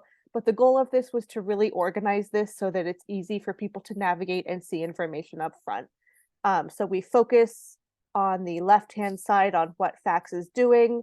We split programs and advocacy, so sort of like actions you can take versus advocacy and maybe less direct actions, events, resources. We wanted to highlight giving because this is a nonprofit, and then highlight how to join both as an individual. So if you are just one person who maybe wants to get your faith community involved, if you're somebody who maybe wants to get your corporation or your nonprofit involved as well, and some information on the right with about facts and a little bit more in depth on sort of the logistics of things, as well as some just general notes that I took thinking about what each of these should look like. The presence of a donate button, again, nonprofit work, and really highlighting inclusivity and an about section. So some of my reflections that I've had this summer, one of the key tools and key things that I've learned over the course of my PhD, if I had $1 for every time I've heard this, I wouldn't have to worry about funding for the rest of my life. But a key tool in creating behavior change is making those behaviors that you want to see easy, fun, and popular. So these resources are making information more accessible. It's easy to find information. It's easy to figure out how to do these things. You don't have to think about how you can get involved. It's all right there. Show the benefits of climate actions in faith communities. So that highlights the rewards and makes it more fun, that you can directly see those benefits and the rewards are right there up front. And then we're also, especially with the website work, highlighting how the facts communities are getting involved. So people are seeing what others are doing, making it popular. And then these small actions can add up to have a major impact. So these faith communities, as these spread, will have a much larger impact across the Nova area. For me, the nonprofit space was very different for me. So that was very interesting for me to kind of learn how a nonprofit operates. I also gained a lot of real world experience. A lot of what I've done in the past has been very academic. So I learned how to use Canva. I learned how to navigate IRA resources, website organization, working with complicated information. And then on a personal level, I enjoyed getting to look at this faith-based perspective on climate action. So thanks to ISE and Dr. Campbell, the FACTS team, and I worked with Andrea and Christine this summer, which was fabulous. And thanks to everyone else for being here. And that's a wrap. Thank you so much, Margaret. Really, again, a busy and very productive summer, lots of new skills, new perspectives. Really wonderful to hear how it all panned out for you. And now I'd like to invite Janan to ask you a question. Janan? Yeah, it's a great presentation. Thank you, Margaret. Also, I just write in the chat. Maybe if you don't understand the questions, I will read also. How do you see the role of faith communities evolving in the broader movement to combat climate change? Because you told these are getting popular, and then you create like social something, you know, to like explain them. What is like your perspective about it? Yeah, great question. So one of my personal heroes, Dr. Catherine Hayhoe, is a climate scientist who does a lot of faith-based outreach, and she talks a lot about making climate change personal.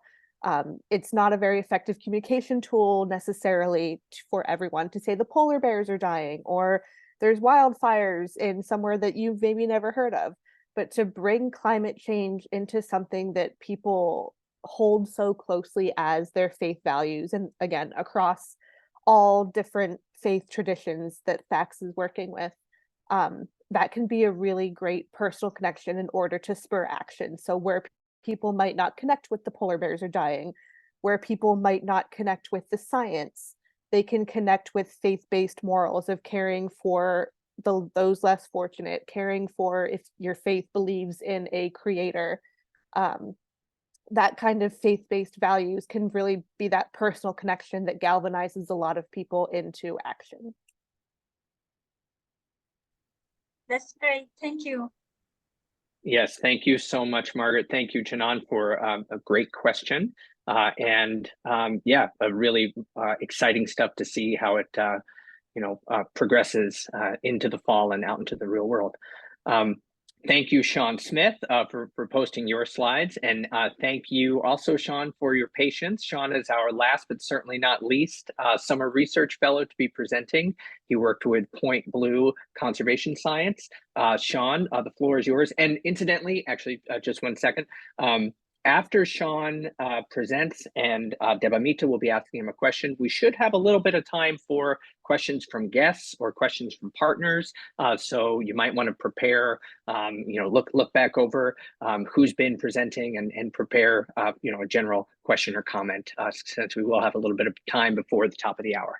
Thank you. Sean, floor is yours. Awesome. Thank you very much for that introduction, Jeremy. So my name is Sean Smith. I'm a PhD candidate in the ESP department. And I had the pleasure this summer of working with Point Blue Conservation Science. And I was researching the effects of climate change on the survival and recruitment of birds. And when you asked us to select different logos and incorporate through our presentation, I really focused in on this one that they have available more than anything because of this phrasing underneath Point Blue: conservation science for a healthy planet. Now, I've worked with a lot of different research groups at this point, but I've never had the pleasure of working with a group that is just so focused on collecting data on the ground at their site and then directly putting it into different changes. And so they have countless projects always going on now, but every one of their projects is really geared towards improving the environment and the lives of the organisms that are surrounding them. And so it was such an awesome experience getting to work with Point Blue. So for this project, Point Blue Conservation Science has a number of projects across California itself, but I focused in on the Palomar Field Station. The Palomar Field Station is located 20 kilometers north of San Francisco. So we can see on this left figure here, this little yellow pin. So when you're out on the edge of this beach here and you're looking out, you can actually see the Golden Gate Bridge right from where they're doing their research every day. So in 1966, it was established as this Point Reyes Bird Observatory, and it's a part of the Point Reyes National Seashore. And it's actually one of the first stops along the Point Reyes National Seashore. So it's open to the public. People are allowed to come and go as they wish, all during the banding hours. The site itself is about 36 hectares, and it's undergone a lot of different changes over time. And so the focus of Point Blue study here has been to monitor avian populations. And so they've been doing that actually since 1966. It's gone through a number of different standardization methods. And so I really focused in on this period of 1979 to now. And those of you who are not familiar with bird banding or the process, I figured I'd walk you through a little bit of it. And so Point Blue uses 20 of these nets here provided on the right side image. These are what we call mist nets. And this is actually 2 mist nets stacked together, but it's this really thin thread so that as birds are flying, they fly right into this different netting. They get caught within it, and then it really just holds them in place to where they're not under a lot of stress. It's very easy for researchers to go in and remove those birds without damaging any feathers or really putting any additional stress on the organism. And they then apply these little silver bands to their legs. Each one of these silver bands here has a unique 9-digit code on it. So there's no 2 birds out there with the same number across North America. And so it allows us to really set up this life history of this individual bird, recording every time it was captured and a ton of characteristics about it. And so for this research, I was able to actually go out to Point Blue, spend a week with them. I got to meet 2 of my study species, the top one being the wren-tit and the bottom one being a Buick's wren. And so my study focused on 5 species that all have a little bit different diet. And so I'm looking at the effects of climate change on birds who have different diets and how is this going to impact their survival. But what's really important, and something that they alluded to before I got out there, but I didn't fully grasp until I was on the ground, was how much of a vegetation change they've experienced at this Palomar field site. So the image there on the left is around 1970s, where it's this nice, beautiful coastal scrub habitat. And on the right, that's 2023 from the same spot. Okay, so this area has been pretty heavily dominated now by this Douglas fir. And so while they're researching the birds, they're also monitoring vegetation changes, taking a lot of different measurements that I can include in my modeling strategies here. And one of the things that I cannot stress enough, get excited enough about with Point Blue is their weather data. And so they've established a weather station there on their field site to where they've been collecting all of their own weather data, extremely site specific, every single day for the duration of my study period. And so this is real-time understanding direct impacts of day-to-day weather and climate change on the different birds there. And what I've done is I've spent most of my summer in this data cleaning world. So I started with, 20,000 records, and that was just 2 of their species, and just kind of coding through all of these different records, trying to build these survival models eventually. And so I, underestimated a little bit the amount of effort that was going to go into data cleaning. I think as we all do here as researchers, but I got it into a great place. And one of the requirements of Point Blue was that I do go through this intensive cleaning process, and then I share this back with them so that they can update all of their records and find any of the mistakes and everything that they've potentially made over time. I then used what I constructed to fill in program MARC and construct these MARC recapture survival models to understand population changes over time.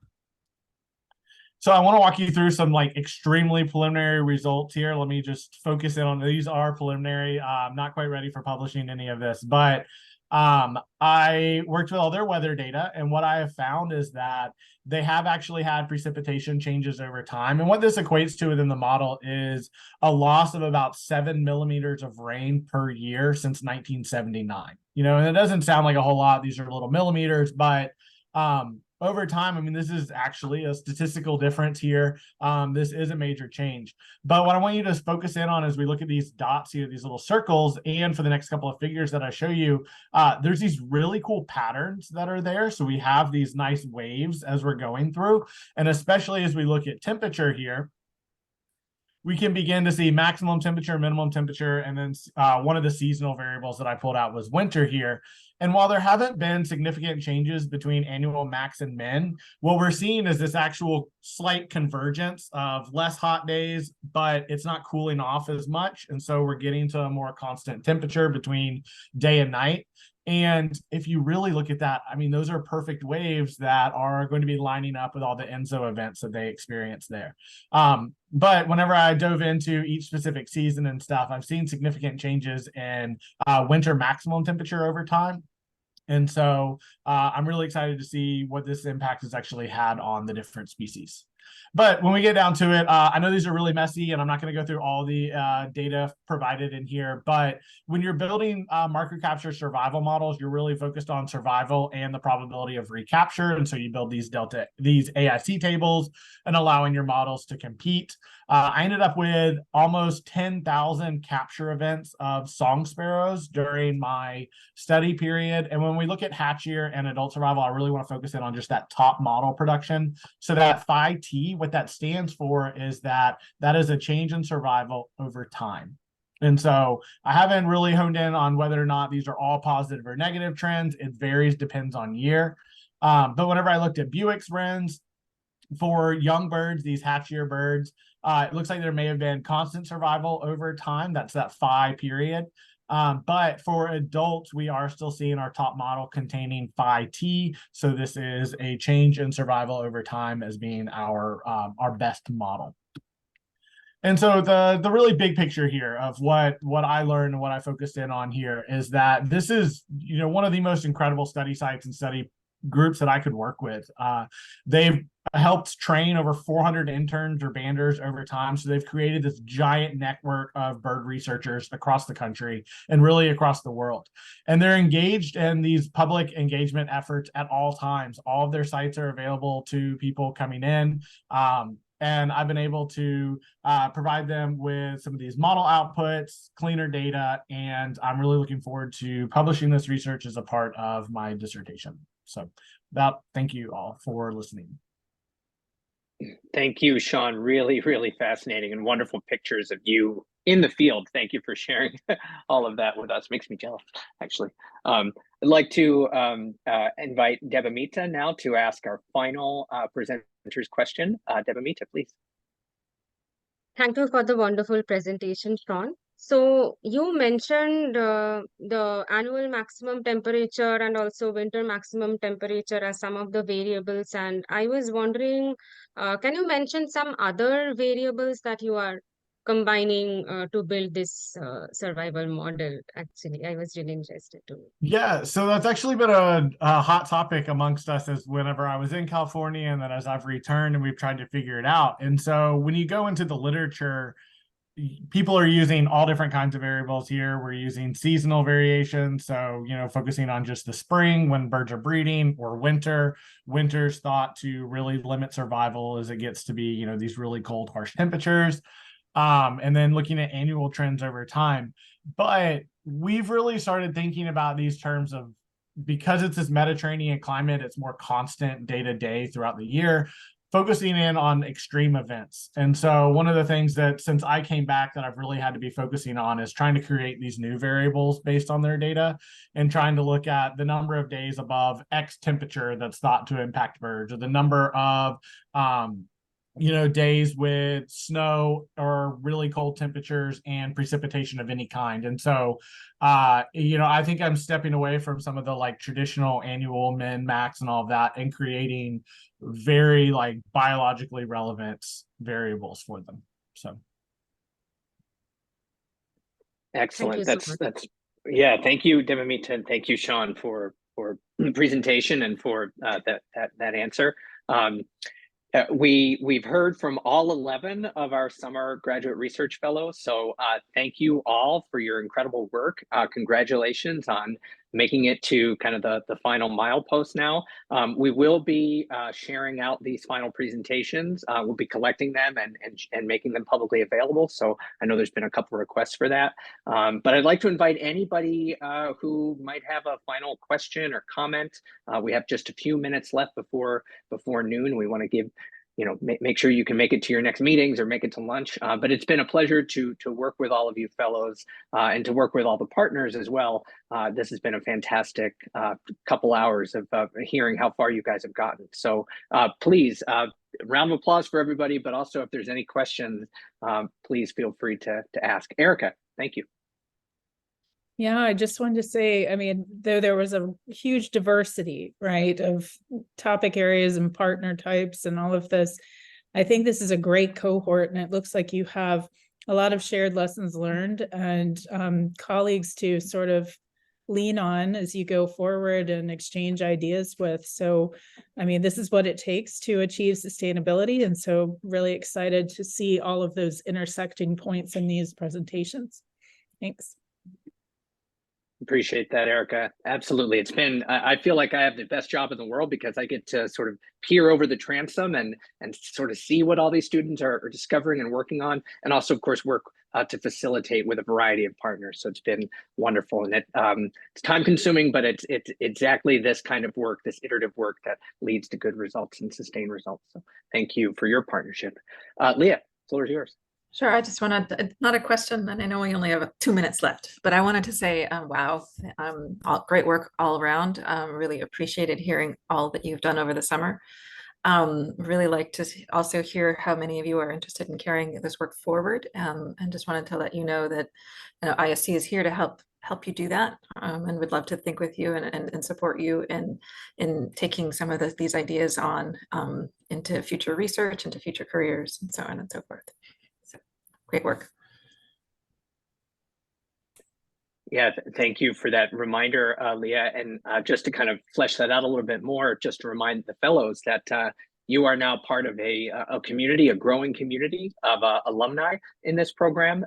And so even though the summer's wrapping up and you'll be moving on to classes or defending dissertations, et cetera, you're also going to, you're not going to get far. You're still going to be sort of in touch with us. And we encourage you to come back and to really explore the ways in which we can sustain these research connections between you and the partners, or between you and whatever comes next through this network building activity that you've embarked on this past summer. So, all right, well, we have about a minute left. Does anyone else want to share any parting thoughts? Doran, you'll close us out. I was just going to jump in with a massive thank you to you, Jeremy. It's been really, really fun. You've done a great job organizing, and I just wanted to say I really appreciated that and all of your efforts for this fellowship. Thank you for that, Doran.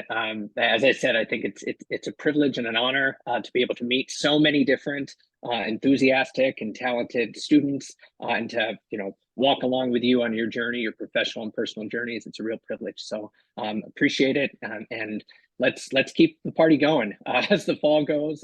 I'll be in touch with everyone about kind of final reports and how we can possibly extend this work. And please, as well as you move on to classes and defending and all the rest of it, stay in touch because we'd like to leverage your experience and your expertise in the future as well. Congratulations, everyone. Thank you so much. Thank you.